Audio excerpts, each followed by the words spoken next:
E nós estamos no mês de campanha contra o abandono de animais. E para falar sobre o assunto, eu recebo o advogado Carlos Cipro, que é presidente da Associação Brasileira de Advogadas e Advogados Animalistas.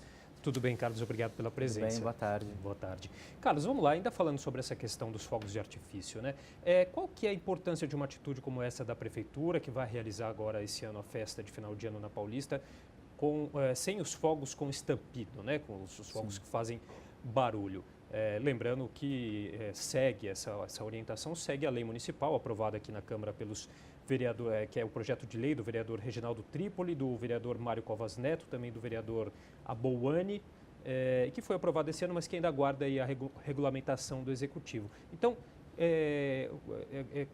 o que representa uma atitude como essa da Prefeitura? Sim, é assim, tanto a lei quanto a atitude da Prefeitura, eu entendo que são bastante adequadas, mesmo sem a lei estar regulamentada, porque além do que a gente viu na reportagem, né, do sofrimento que isso causa aos animais, não só aos domésticos, como aos silvestres também, há relatos e estudos que demonstram um grande impacto na vida dos animais silvestres, que existem em grande número na cidade de São Paulo, embora as pessoas não se atentem a isso, principalmente no caso dos fogos, o prejuízo que traz às aves.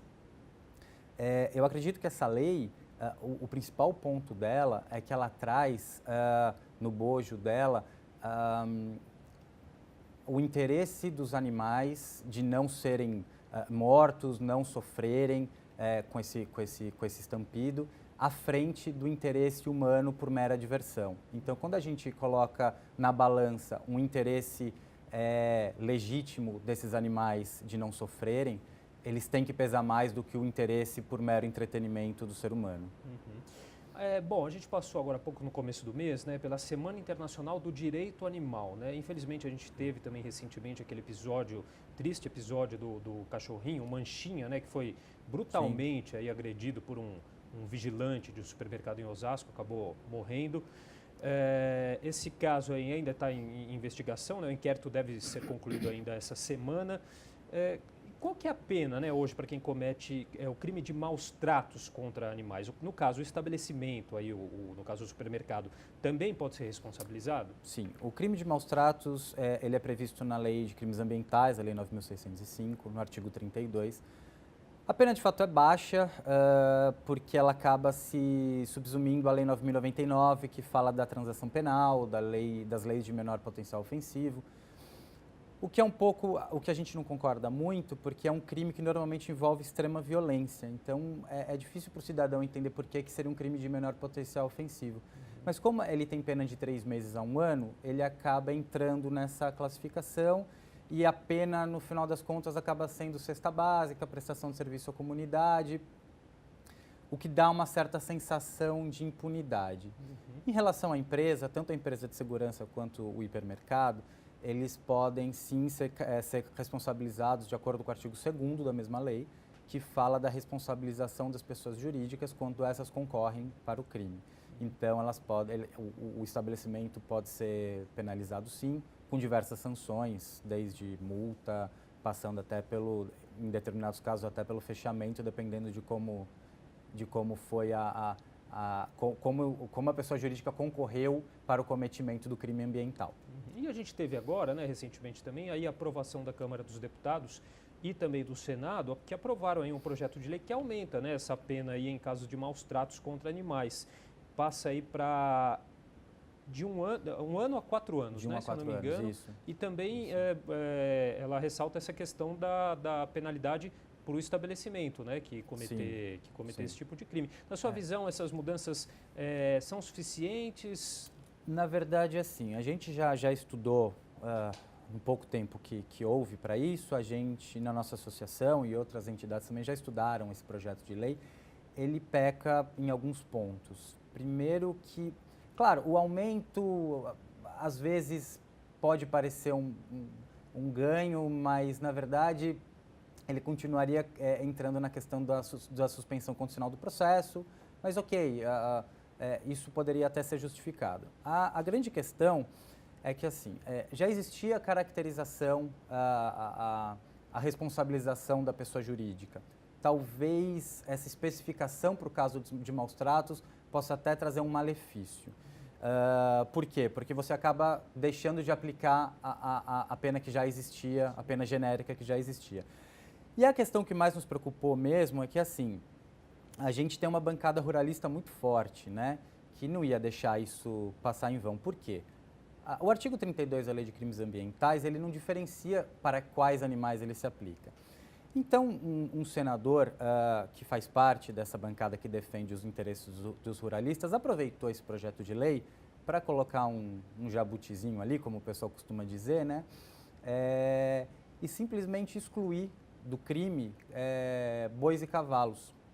Então, quando se tratar de provas equestres. Então, assim, para a gente ter um ganho de pena para cachorro e gato, a gente vai complicar muito a situação dos bovinos e dos cavalos quando de provas de rodeio e vaquejadas. Significa dizer que os praticantes dessas modalidades bastante contestáveis, porque a gente sabe que os maus tratos e a crueldade são intrínsecos a essas atividades, eles vão poder fazer praticamente o que eles quiserem com os animais dentro dessas atividades, sem se preocupar em estarem cometendo crime.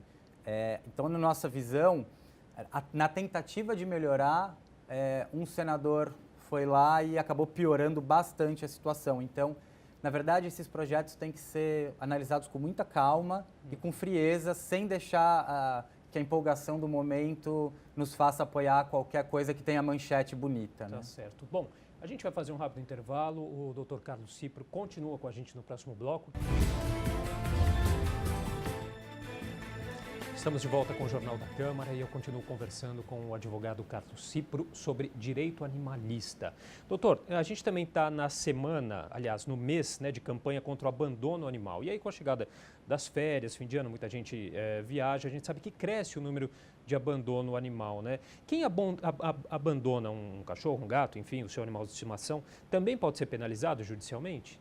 Sim, isso já está pacificado na jurisprudência. O abandono também caracteriza abuso ou maus tratos, que seria o crime do artigo 32 também, da Lei de Crimes Ambientais, porque é um animal doméstico exposto ao abandono, exposto à própria sorte, provavelmente, na verdade, certamente vai acabar sofrendo maus tratos. E, na verdade, assim, a gente tem desde a década de 30 um decreto que foi recepcionado como lei pela Constituição, que não tem um rol taxativo, mas ele tem um rol exemplificativo bastante elucidativo do que pode ser considerado maus tratos. Que não é só essa questão de ferir ou mutilar. Tem desde deixar sem alimento, sem água potável, até não suprir os cuidados veterinários adequados. Então... Quer dizer, o maltrato não é só bater, agredir... Não, tem muito mais coisa. É basicamente não dar aquele mínimo de dignidade que o animal precisa para viver de uma maneira adequada, né? Uhum. E quem quiser denunciar, doutor, dá para fazer essa denúncia? A denúncia é anônima? Sim. O que existe aqui em São Paulo, que é um pouquinho mais fácil até do que no restante do Brasil, existe a Delegacia Eletrônica de Proteção Animal, que qualquer cidadão acha no Google facilmente. Essas denúncias são feitas por e-mail e aí essa delegacia encaminha para a delegacia física que ela achar mais adequada, mais próxima, que vai conseguir tocar de uma maneira mais correta. No Ministério Público existe um grupo de atuação, chama GCAP, que também atua com maus tratos. Também essas denúncias podem ser feitas pela internet. E assim, apesar da pena ser baixa, o agente sofre uma série de imputações, né? Relativas à perda de primariedade, e ele tem uma série de dor de cabeça. Então é importante denunciar. Quando alguém vir uma agressão na rua ou um vizinho, uma atitude que possa ser considerada maus tratos, pode ligar inclusive para o 190 da Polícia Militar. É um crime ambiental, um crime como outro qualquer. Então, a Polícia Militar precisa dar prosseguimento nessa ocorrência e levar o envolvido até a delegacia. Tá certo. Então, eu queria agradecer muito a participação do advogado Carlos Cipro, que é presidente da Associação Brasileira de Advogadas e Advogados Animalistas. Doutor, muito obrigado pela participação. Obrigado, até logo.